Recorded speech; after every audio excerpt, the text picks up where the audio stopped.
할렐루야, 8월 3일 목요일 아침 묵상 시간입니다. 오늘은 공동체 성경 읽기라는 영상을 통해서 좀 더 생생하게 예레미야 14장 말씀을 함께 읽고 보도록 하겠습니다. 제 14장.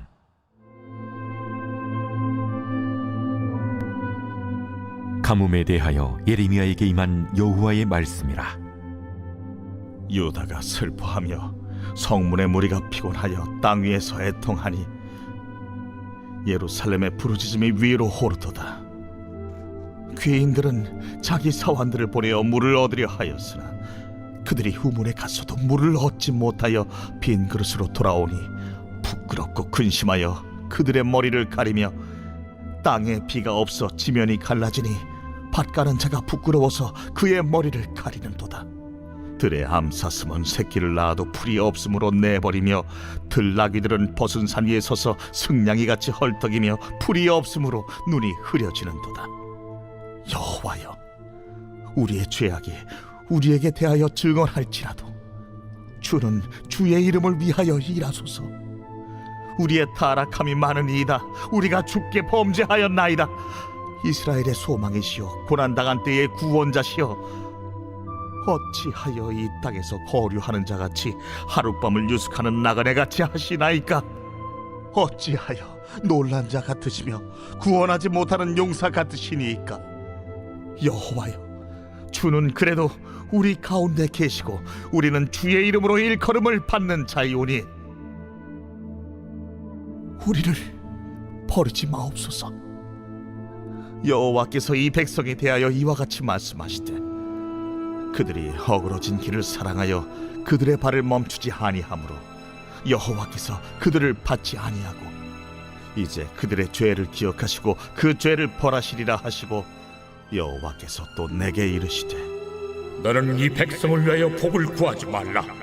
그들이 금식할지라도 내가 그 부르짖음을 듣지 아니하겠고 번제와 소제를 드릴지라도 내가 그것을 받지 아니할 뿐 아니라 칼과 기근과 전염병으로 내가 그들을 멸하리라.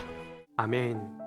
오늘 이렇게 공동체 성경 읽기를 통해서 하나님의 분노의 그 음성을 듣고 보니 하나님의 감정과 그 마음이 더 생생하게 느껴지는 것 같습니다. 이스라엘 백성이 또한 당하는 심판이 얼마나 무서운지, 그리고 예레미야 선지자의 기도가 얼마나 애절한지 더욱 생생하게 우리 성도님들과 함께 나누고 싶어서 영상을 준비했습니다. 여러분, 말씀을 들으시면서 파악하셨겠지만 오늘 말씀은 세 부분으로 나누어집니다. 먼저 하나님께 불순종한 이스라엘 백성이 기근과 가뭄으로 심판받는 메시지가 1절부터 6절까지 나오고, 또한 다음 3절은 예레미야 선지자의 애절한 기도가 나옵니다. 주여 우리를 버리지 마옵소서 고백하며 애절하게 기도하지만 마지막 3절에는 그럼에도 불구하고 칼과 기능과 전염병으로 너희를 심판하겠다라고 말씀하시는 하나님의 음성으로 끝이 납니다. 여러분, 왜 하필 그 심판은 가뭄이었을까요? 현대를 살아가는 우리에게 가뭄은 물이 조금 부족하다라는 것으로 느껴집니다. 왜냐하면 강도 있고 저수지 물도 있기 때문입니다. 그런데 고대 근동지방 이스라엘에서는 가뭄이 아주 철저한 심판이었습니다. 왜냐하면 이스라엘은 물을 저장할 수 없는 나라였기 때문입니다. 비가 내리면 비는 땅에 머금지 않고 그저 스며들어 사라져 버리고 말았습니다. 그래서 가뭄이 들면 대책이 없었습니다. 가뭄이 들면 곡식을 거둘 수도 없고 그저 굶어 죽고 목말라 죽어야 했습니다. 그래서 아브라함도 가뭄 때문에 애굽으로 내려가 아내를 파는 지경까지 이르렀고, 룻기에 보면 나오미의 가족도 모압 땅으로 내려가게 되는 모습을 보게 됩니다.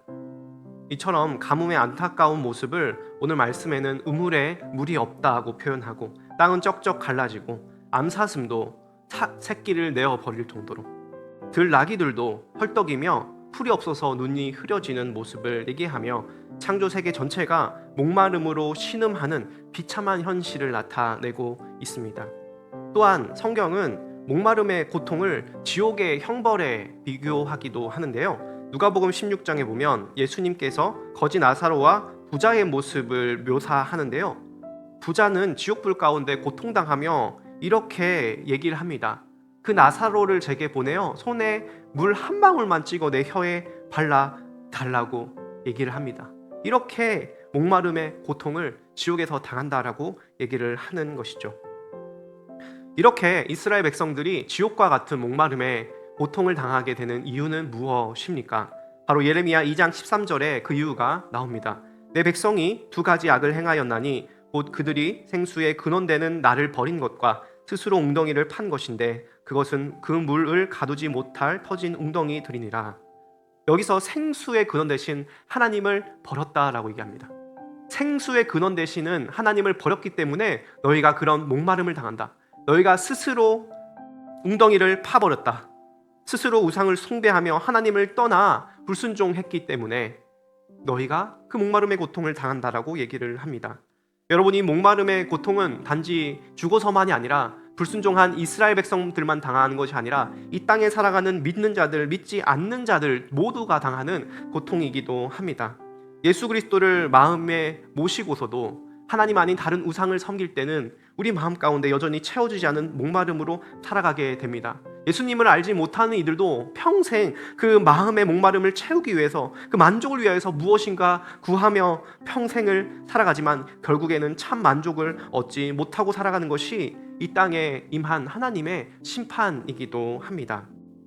그런 비참함 가운데 오늘 예레미야는 어떻게 하나님께 기도를 합니까? 7절과 9절에 보면 우리라는 단어가 계속 7번이나 반복되는데요.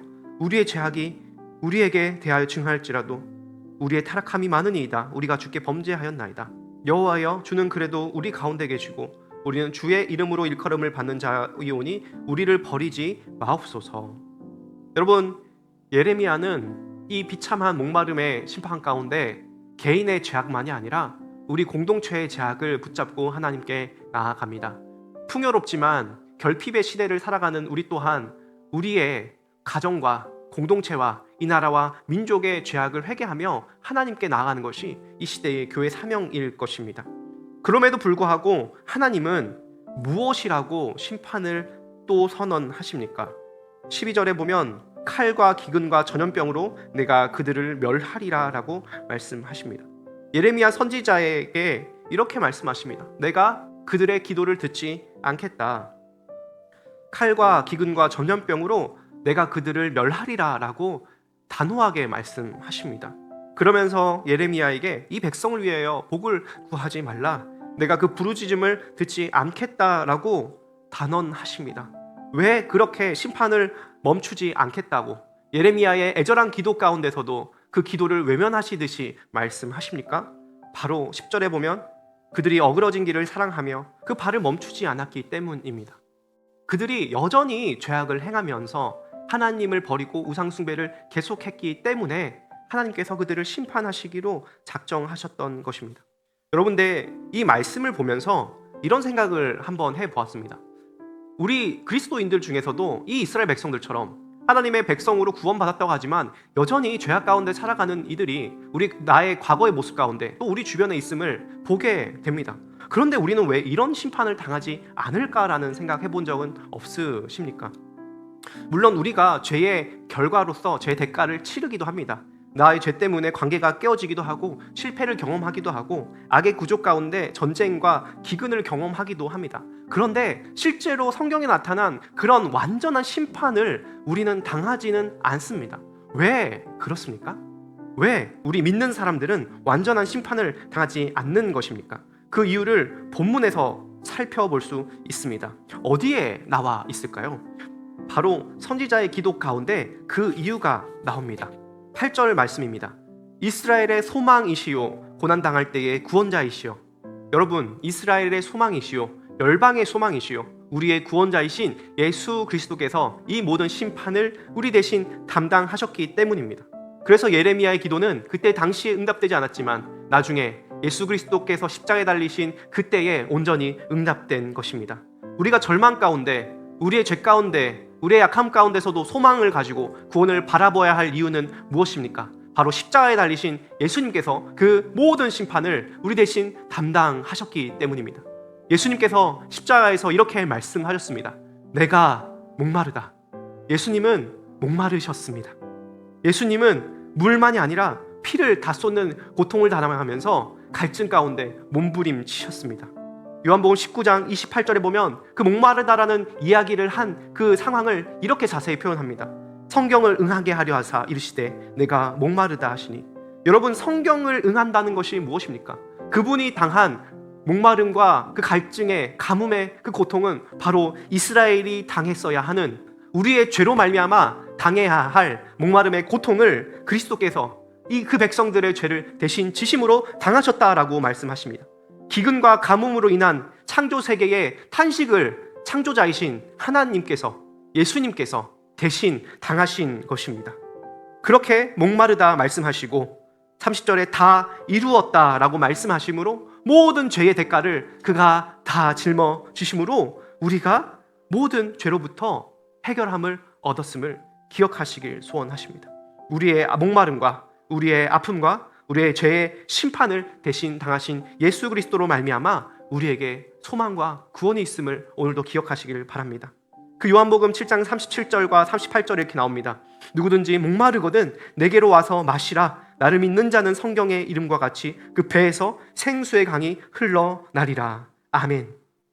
여러분, 우리의 소망과 우리의 구원은 우리에게 생수를 주시는 생명의 강 되시는 예수님께 있음을 기억하시길 바랍니다. 오늘도 우리가 가진 목마름을 가지고 예수님께로 나아가 그 목마름의 고통을 당하시며 생수의 강을 우리 배 가운데 흘러넘치게 하신 그분으로 말미암아 우리가 풍족한 갈증을 해소하고, 그리고 우리로 말미암아 갈증 때문에 고통스러워하는 피조 세계가 회복되는 놀라운 은혜가 여러분과 저를 통해서 있기를 간절히 주님의 이름으로 축원합니다.